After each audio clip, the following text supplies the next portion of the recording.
This is Wallet Brief, where we break down what actually moved the U.S. economy this week, without the noise. If prices, interest rates, jobs, housing, or taxes are quietly changing your money, this is where you stay informed.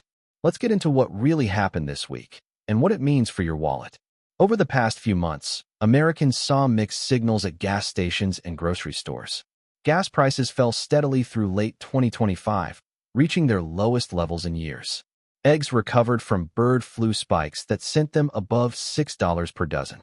But beef prices kept climbing as the U.S. cattle herd shrank to a 70-year low, and coffee surged nearly 20% from weather disruptions and tariffs. January brought early signs that relief might be uneven, some categories cooling, others still heating up. This week, gas prices reversed course. The national average hit $2.90 per gallon, up for the fourth consecutive week and the highest level in 2 months. Crude oil climbed to $65 per barrel as Middle East tensions eased slightly, but inventories tightened. At grocery stores, beef held near record highs, up over 16% from last year, as tight cattle supplies continued. Coffee remained expensive, still up nearly 19% annually despite easing from recent peaks. Eggs stayed stable around $2.86 per dozen, a major improvement from earlier spikes. And in a shift that could matter, some major food companies including General Mills and PepsiCo announced price cuts on select products after years of steady increases. The bigger picture shows two separate stories. For gas, the recent rise is a short-term reversal of what's been a year-long decline.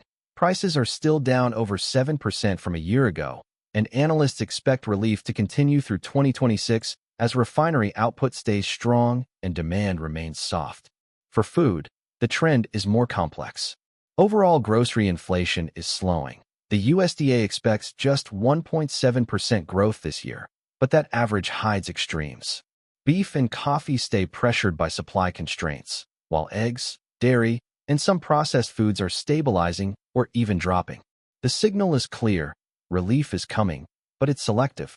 For your household budget, this week's moves are modest but directional.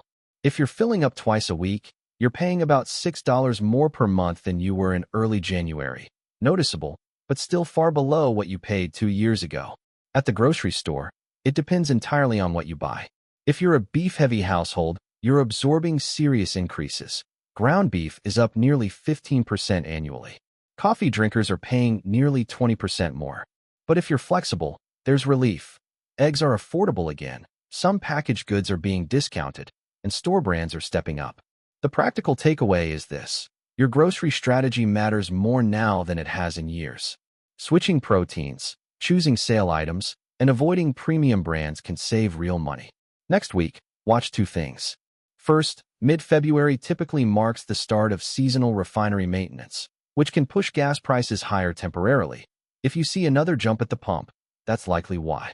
Second, the USDA releases updated food price forecasts on February 23rd. That report will clarify whether beef and coffee stay elevated or begin to ease. And keep an eye on grocery store promotions. If more companies follow General Mills and PepsiCo with price cuts, it could signal a real shift in affordability. The data tells you what happened. Next week's signals tell you what's coming. That's your wallet brief for this week. These changes don't always make headlines, but they do change how much you pay, save, and earn. We'll be back next week with the updates that matter. Until then, stay informed and protect your wallet.